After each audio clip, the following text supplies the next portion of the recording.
And whatever I know about this great man, because we need so many births to understand this great human being, that is Swami Vivekananda. He lived only for 39 years, born in the year 1863, and he was there up to year 1902, only 39 years. But this man is still alive in the society. Until this world exists, till the globe exists, this man is going to be alive. So the first lesson what all of us should take from him is, if you work for yourself, or if you are concerned only about yourself, you will live, or your name will be taken till you are alive. The moment you leave, nobody bothers about you. But if you work for the society, and if you work for the nation, and if you work for the well-being of all the human beings, till the globe exists, the great man or the soul is going to be alive. That is what Swami Vivekananda has told all of us.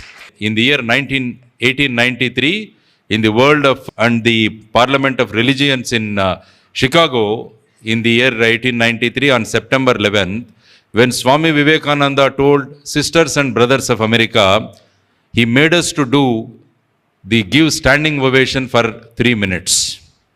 But my humble thing to all of you is, why those people have given such a standing ovation to Swami Vivekananda? We all should know how it is. Because on that particular day, at about 4 o'clock, Swami Vivekananda got a chance to address the world of religions, the Parliament of Religions, which was there on that day.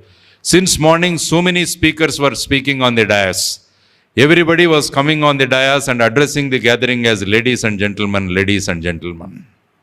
The moment Swami Vivekananda came and started addressing the gathering as sisters and brothers of America, because all the other cultures of all the nations recognize the world or the human beings as only male and female, that means women and men.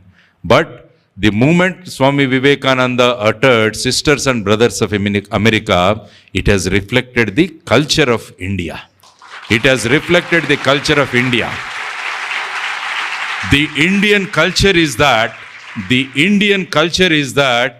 we include everyone on this globe as members of our family. As members of our family. That's what Swami Vivekananda said. We should feel proud of our great nation. That is what I keep telling the youth. Many people think that India is like this. They keep cursing being Indians. Many of the people, they make fun of things. The first thing what you should know is, if you don't like your country, if you can't respect your country, you can't love anyone. Let us start loving our country. Let us start respecting our country. Let us be patriots, true patriots like Swami Vivekananda. India is a great country. When there was no civilization everywhere in the world, India had the best civilization here. We had excelled in all the fields. Name the field, name the science. In every field, India was number one. In the past, we were number one. You name the field. Aryabhatta has invented the concept of zero. Bhaskaracharya has given us the concept of calendar and time.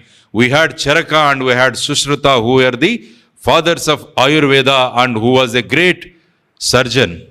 And there were so many things which India could do. We had the best universities in India, the Takshashila and Nalanda, where people from all over the world, they came and studied here. This was India. This was India. What Albert Einstein has said about India, he said, if India had not made the contributions in the field of science, the world would not have progressed like this. This was Albert Einstein told about India. If you see the Indian economy also, till the year 1750, India was number one in the economic front also. India was contributing 35% to the global economy. India and China were competing to be number one in those good olden days. So you name any field, you name the science, you name the economy, India was number one because of the Indian culture, Indian traditions. That is why India was number one. What was Indian culture? What is Indian culture? Simple. Matru Devo Bhava, Pitru Devo Bhava, Acharya Devo Bhava, Atidhi Devo Bhava. This is Indian culture. We treat mother as God, we treat father as God, we treat the teachers as God, and we treat the guest as the God. This is simple Indian culture. We treated women as goddesses in this country. Now, if you want to know India, study Vivekananda. What Mahatma Gandhi said when he visited Belur Math in the year 1921 is that, I have now studied Vivekananda. Having studied that, my patriotism and love for my country has gone 1,000 times. This is what Mahatma Gandhi said, and with relentless efforts he has fought, and we could get the independence. This is what is the impact of Swami Vivekananda on so many people. Subhash Chandra Bose also said, the Ramakrishna Paramahamsa and Vivekananda, these are the two people who have inspired me so much. So they have inspired so many people in those days, especially the youth. Especially the youth they have inspired. So they all came together like a family.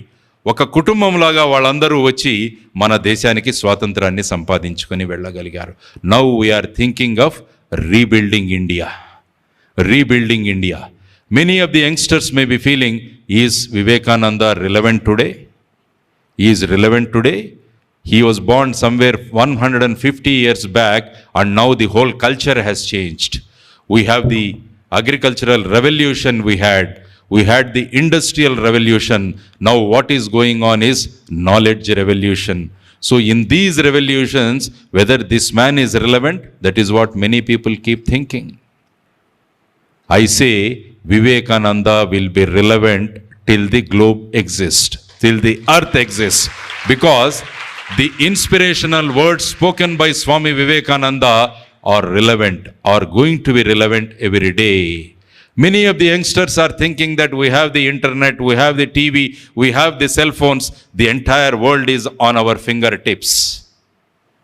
This is what is the feeling. We have the world, entire world on our fingertips, but at the same time, if you open the newspapers, you see all the news, the crimes being committed, the way the women are being treated in this country, all these news, the corruption, the nepotism, whatever you see every day, that is also there. You may feel that you are in the knowledge revolution, you have the whole world on your fingertips. Why all this is happening? That every youth has to think. Every youth has to give a deep thought to this particular thing. On one side, we are saying that we are technologically progressing, but on the other side, why we are deteriorating on these things? The difference between the rich and poor is growing day by day. Only 20 people in this country are holding 85% of all the assets that we have in this country. Why this is happening? Still you have people who take out food from the dustbin and eat. Why this is happening? We are in the knowledge revolution. The entire world is on your fingertips. But why all these things are happening? The reply or the solution what Swami Vivekananda has given to all of us long back was, the USP or the strongness of Indian or the Indianness, what he says, is our spirituality. Spirituality is the strongest thing which was holding the whole country together, and it was keeping all the people together to behave in a proper manner. That's why India was so great, and India could overcome so many difficulties, and it could finally got the independence. But why all these things are happening in the society are, we are moving away from the spirituality.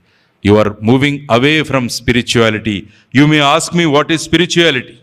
Spirituality is defined by Swami Vivekananda in his own words. Spirituality is not about a particular ideology or dogma. Spirituality is an opportunity to experience yourself through the process of quietening your mind, getting rid of all unnecessary mental chatter that is going on unnecessarily. This is what he said. That is what is spirituality. Now, youth, especially because this particular meeting is for the youth, start thinking about yourself. Whether you are able to realize yourself, whether you are able to realize your self potential, whether you know what is there inside, so much of gold what is there inside the lion. He said, there is lion in all of you. There is so much of confidence in all of you. There is so much of strength in all of you. Only thing is you have to identify that. You have to identify that. Yesterday I was giving a small example. There was a beggar who was sitting on a box and he was begging for the last 25 years. One day a man came to him and told him, "Have you ever seen what is there inside the box?" The man said, "No, I don't know. I have been sitting on this box for the last 25 to 30 years and I have been begging."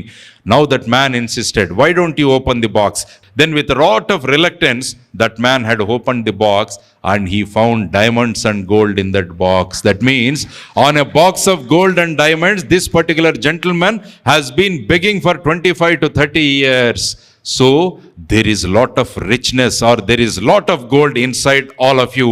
Only thing is you have to look into that. That is what is called spirituality.